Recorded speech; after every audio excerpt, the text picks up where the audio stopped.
मला फक्त आत्ता अमोल पाहिजे, माझ्या जवळ पाहिजे, माझ्या कुशीत पाहिजे हो.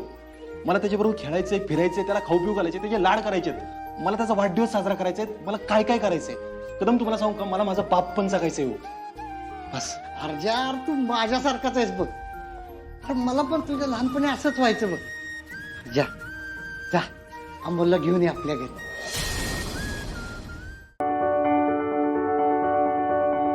अमोल मात्र फक्त बाबा बाबा करतोय. अगं मोना, एवढ्या लोकांशी 2 हात करताना बघितलंय ना त्याने त्याच्या बाबांना, मग त्याच्यासाठी त्याचे बाबा सुपर हिरोच असणार. अगं हा म्हणजे असं असेल तर मग काय अडचण नाही. म्हणजे मला ना अमोलचं वागणं बघून भीती वाटते हो, की अमोल फक्त कायमचं त्यांच्या वडिलांकडे नको जायला.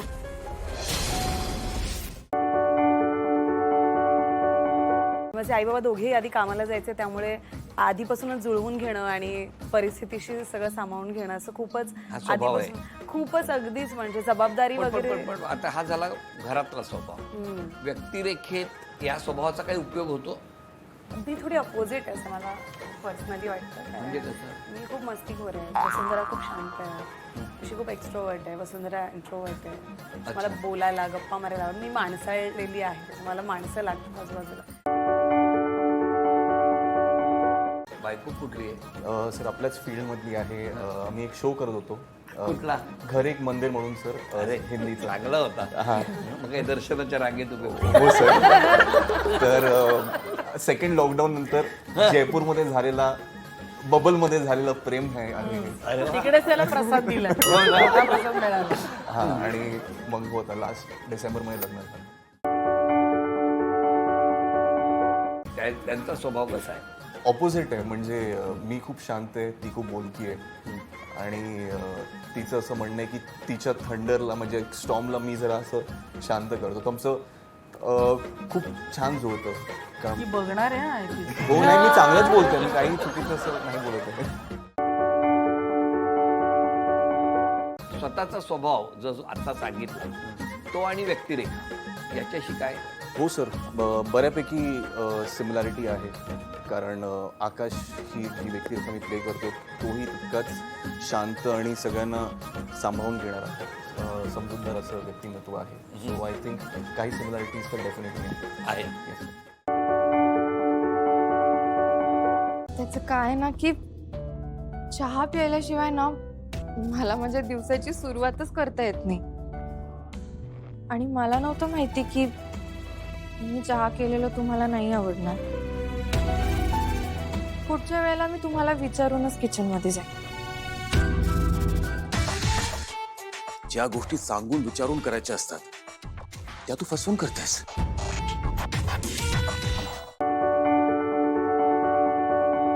तिने चूक केली आहे, तिला शिक्षा भोगावी लागेल आणि ती शिक्षा आहे आज दिवसभर तू एकही शब्द उच्चारणार नाही, काही बोलणार नाहीस. You understand that?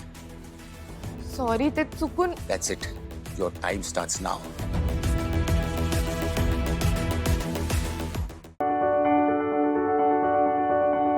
ही साडी नेसणं इतकं अवघड का असतं? इतके व्हिडिओ बघितले तरी साध्या निर्या सुद्धा जमत नाहीत मला. या साडीचा पार बोंगा झालाय, बोंगा. आता अशी बाहेर कशी जाणार मी? सगळे हसतील माझ्यावर. लीला, अगं सून आहेस ना तू ह्या घरची, काय चाललंय तुझं? पार्टनर आता तूच माझी मदत कर.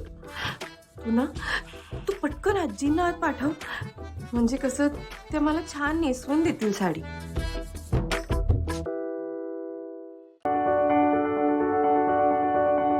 तू तर रोमॅन्टिक निघाला यार. म्हणजे पारूसाठी तू वटपौर्णिमेचा उपवास करतोयस ना? हा, तू वडाला फेऱ्या पण मारणार आहे? नाही नाही, मी असं काहीच करणार नाही सर. पण एखादी स्त्री आपल्या नवऱ्यासाठी, त्याच्या निरोगी आयुष्यासाठी उपवास करू शकते, तर मी माझ्या बायकोसाठी उपवास करूच शकतो. वा, great thinking Harish, great thinking.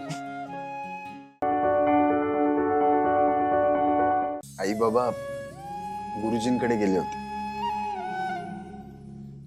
गुरुजी म्हणाले की आदित्यची कोणीतरी रक्षा करतंय. म्हणजे कोणाचं तरी पुण्य कर्म हे माझ्या वाट्याला येतात आणि ती व्यक्ती माझ्या खूप जवळ आहे, म्हणजे या घरातच आहे. तुला माहितीये का ती व्यक्ती कोण आहे? हे मंगळसूत्र तर यांची रक्षा करत नसेल ना? मी मंगळसूत्र काढायचा जरी विचार केला तरी इकडे यांची तब्येत बिघडते. पारू, ते उगाच नाही म्हणत, आधी हाताला चटके मग मिळते भाकर. संसारात हे चटके प्रतिकात्मक असतात अगं. ऊन, वारा, पाऊस या सगळ्या गोष्टी संसारात येतच राहतात. यातूनच आपण सक्षम बनायचं असतं. आणि हे तर किरकोळ भाजलंय, करते मी.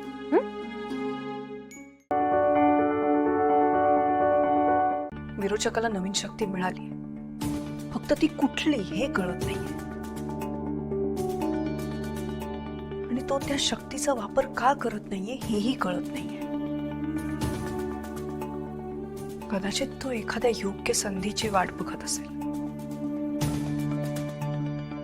किंवा मग त्याच्या डोक्यात काहीतरी भयंकर शिजतंय.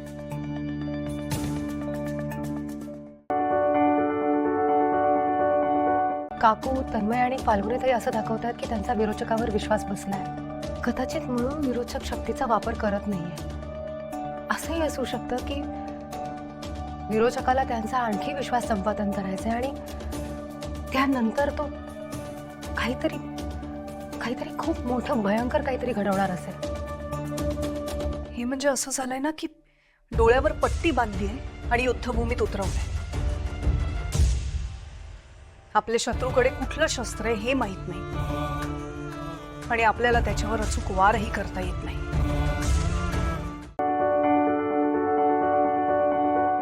आपलं बाळ आपल्यावर हसत असेल, म्हणत असेल माझे आई बाबा किती विसरभोळे आहेत. ए, पण तुझ्या बाबापेक्षा तुझी आई जास्त विसरभोळी. हा?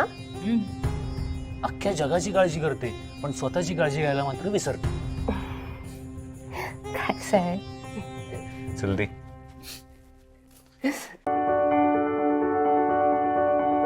ए भाई आशू, अंगठी आपल्याकडे झाली पाहिजे. एक काम कर, डोळ्यात बघ. अरे तिला कन्फ्यूज करायला डोळ्यात बघ सांगतो. सारखा काय चिडतो रे?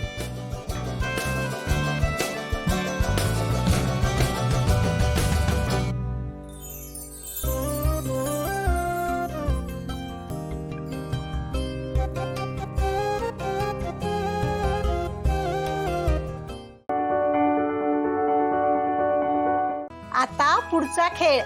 आशू, या खेळामध्ये तुला जिंकायची पूर्ण संधी आहे. होय, खरं सांगता येतं ते आशू, तुला आता सुवर्ण संधी आहे. मी सुद्धा तुझ्या आईच्या हातातली सुपारी सोडवू शकलो नव्हतो बरं का.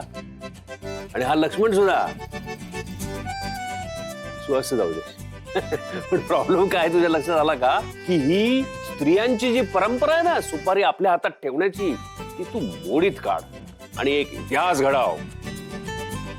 ओके,